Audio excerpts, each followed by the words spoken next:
हो रहा है ना। और जिसको आप बैंक में करते हैं ना, आपका 1 करोड़ है, 1 सेकंड में दबा 1 करोड़ जीरो हो जाएगा। कल आपका बैंक बोल दिया दिवालिया हो गए, आपका बैंक कहते कि हम दिवालिया हो गए। कौन चीज का दिवालिया? तुम कौन सा सामान रखा था तुम रखो गया जी कि तुम दिवालिया हो गया? तुमको नंबर दिया था, पैसा दिया था, सोना दिया था, नहीं दिया, नंबर दे दो, नंबर दिया। कौन सी बात? आपको लोन बांटता है ना सरकार, आपको बैंक में कहते नंबर दे देता है और उस नंबर को आप भरते भरते भरते अपना जिंदगी बिताते। सोना दिया था, हम कहते हैं सोना दे दो भैया, लोन मत दो, सोना दो, ताकि बेचेंगे ना तो काम आएगा। और जो आपको लोन दे रहा है ना, अगर बैंक में 100 रुपये जमा होता है ना, 100 रुपये जमा होता है, 100 नंबर का लोन 1000 नंबर का लोन बनता है। अगर उसमें से 500 आदमी दिवालिया हो भी गया, उसका घर का सामान टूटी जल्दी, ठीक है, उसका सामान बेच देगा और बदले में फिर से वो नंबर, अगर 500 चला ही भी गया नंबर, तो 100 नंबर का 1000 नंबर बढ़ेगा, तो फिर भी तो 500 आएगा। तो बैंक का जो बैंकिंग सिस्टम है ना इंडिया का, बड़ा घटिया है। आज तक तो आप पैसा कम से कम छू के देखते भी है ना ऐसे करके। अभी फोन पे गूगल पे शुरू हुआ है ना, जिस दिन करेंसी डिजिटलाइज हो जाएगा ना पूरी तरह से, कि कोई पैसा कागज का या कॉइन का नहीं होगा। आपके घर के पास 5,000 रुपया 10 रुपया का नोट रखे या 100 रुपया का नोट रखे, सब डिजिटल हो जाएगा करेंसी। दैट इट मींस पूरी नंबर सिस्टम पे चलना चाहिए। एक दिन में कोई नंबर को जीरो करने वाला आ गया और ऐसे ये नंबर जीरो खत्म। तो सरकार की जो नीतियां हैं, सरकार की नीतियां आपके फेवर में हैं। सरकार की जो नीतियां हैं आपके अगेंस्ट में ही काम करती है, क्योंकि सरकार का मेन काम है रिसोर्सेज। आप कहते हैं ना फ्री में बांट रहा है सबको, फ्री में कुछ नहीं बंटता, आप ही का काम आप से काटा जाता है। थोड़ा समझने का पहले, अभी 5 रुपये दवा देता है मोदी जी, दे रहा है ना। अभी मैया बप्पा जो चल रहा है ना, मैया कोई मैया बप्पा सब चलेगा, तो मैया बप्पा करके आपसे वोट ले लेगा और आपके नीचे से जमीन का कोई लाख कौन आया। आप आज आपका पैसा का वैल्यू 100 रुपया है ना, इन्फ्लेशन बोलेगा 6% हो गया, माने 100 टका में 6 टका इन्फ्लेशन, 6 टका आपको खा गया हो। इन्फ्लेशन महंगाई की चीज होता है जी। आप एक चीज बताइए, पढ़े लिखे लोग होंगे कि महंगाई में कोई चीज होता है? महंगाई हम तो मानते हैं महंगाई नाम का कोई चीज होता ही नहीं। तो थोड़ा बहुत बड़ा व्यक्ति है, इतना महंगा है सामान महंगा नहीं हो रहा है, आपका पैसे का डिवैल्यूएशन हो रहा है। हो सकता है तो पढ़े लिखे लोग नहीं समझ पा रहे, जो पढ़े लिखे समझ पा रहे हैं कि पहले 10 रुपया में 1 किलो आम मिलता था, तो होना चाहिए कि आज भी 10 रुपये में 1 किलो आम मिलना चाहिए, लेकिन आपने पैसे का डिवैल्यूएशन कर दिया या 15 रुपया में 1 किलो मिलेगा।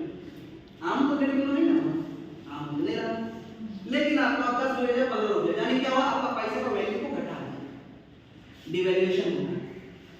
डिवैल्यूएशन करते करते करते करते 1 रुपया कर देगा उसको, मान के चलिए 10 रुपया, तब आपको 1 किलो आम का कितना देना पड़ेगा?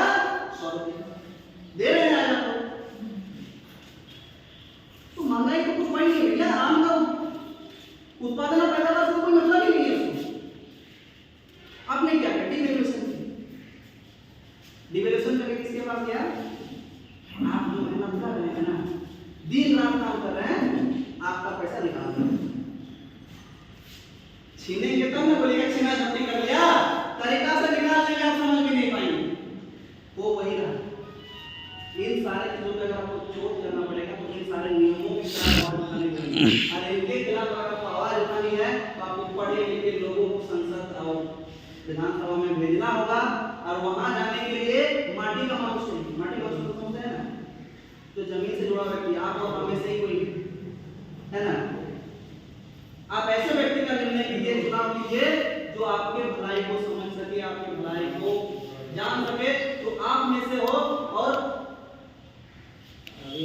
आपका भलाई, आपके पढ़ाई लिखाई और रोजगार सब, क्योंकि रोजगार अच्छा रहेगा, शिक्षा अच्छी मिलेगी, शिक्षा अच्छी मिलेगी, आप अपनी हक और अधिकार के लिए लड़ेंगे, अच्छा प्लेटफॉर्म मिलेगा, आप तरक्की कर जाएंगे। अगर आपको यही सारी चीजों पे हम आपको डाउन कर दिए तो खिलाफ होगा। हम तो आज भी सरकार से कहते हैं स्वास्थ्य और शिक्षा पे प्राइवेट सारे इंस्टीट्यूशन बंद करो, सारा गवर्नमेंट इंस्टीट्यूशन रहेगा। विधायक का बेटा भी वही इलाज कराएगा सदर हॉस्पिटल में, कब से नहीं हो जाएगा, कब से हॉस्पिटल नहीं हो जाएगा। बोलो तुम सरकारी के अलावा तुम कहीं पे प्रैक्टिस नहीं कर सकते, आप खत्म। आप प्रैक्टिस करके छुट्टी पे करना, आप मेडिसिन वही लिखोगे जो आपको गवर्नमेंट हॉस्पिटल में मिलता है, और गवर्नमेंट हॉस्पिटल में वो सारे दवाइयां उपलब्ध करेंगे। दूसरा प्राइवेट स्कूल बंद कर दो, नेता का बच्चा आपके स्कूल में पढ़ेगा, 4 टीचर, अरे मेरा बेटा पढ़ा नहीं है, बढ़िया टीचर दीजिए अपने आपके हक, आपके अधिकार, इन सारे चीजों को आपको जानना पड़ेगा। आखिर में हम जल्दी से लौट के आएंगे कि हमारा मेन जो मुद्दा घूमता फिरता है वो 1932 सत्यान पे आधारित है, इसी के आसपास घूमता है, क्योंकि यहाँ पे 60-40 नियोजन नीति अभी लगाया गया है।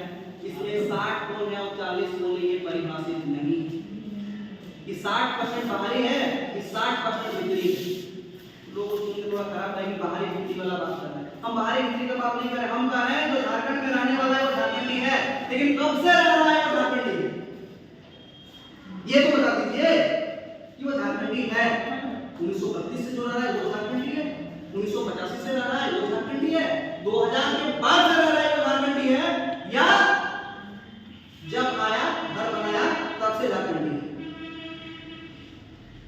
तो हम मानते हैं कि 1932 से पहले जो गेंजर सेटलमेंट था, 1932 में गेंजर सेटलमेंट हुआ था ना, उसी के खतियान को माना जाता है ना, बाकी इधर जितना भी नॉन फाइनल अभी तक फाइनल नहीं है। तो जो गेंजर सेटलमेंट है उसको कटअप मानिए भाई। हाँ, संताल परगना क्षेत्र में हमारा 1932 था, गोड्डा वाले क्षेत्र में, पाकुड़ वाले क्षेत्र में, मैसूर वाले क्षेत्र में नहीं था, तो वहां का लास्ट सेटलमेंट सर्वे जो है उसको कटअप मानिए। क्यों नहीं मानते?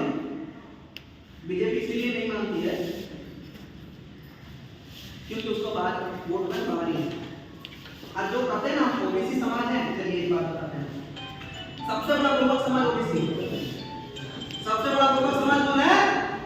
जो BC1 और BC2 वाले हैं। हो सकता है ये बहुत सारे बैठे हुए होंगे, और आप एक बार बहुत कीजिए, आपके दुमका जिला में कितना परसेंट आरक्षण है आपके पास? पता है आपके डॉक्टर क्या है झारखंड का? 14%। पूरे झारखंड में कितने परसेंट ओबीसी को आरक्षण दिया जाता है? 14%। होना चाहिए कितना? 27%। दुमका में कितना है ओबीसी का आरक्षण? 7 जिलों में आरक्षण शून्य है ओबीसी का। मानते हैं इसको? और आप किससे जाएंगे? तो बीजेपी को अपना सबसे पहले दवा दे। अब की बात दवा दिए मैडम, और आपका जीरो करने वाले में भी वही लोग थे, याद रखिएगा।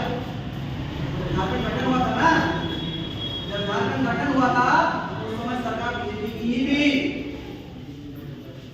ठीक ही नहीं थी ना।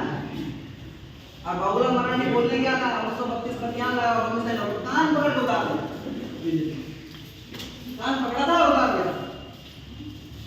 मानते हैं कि नहीं बात को? तो कहीं ना कहीं ओबीसी पर सोचता है कि हम, अरे हम तो ऊंचे वाले हैं ना,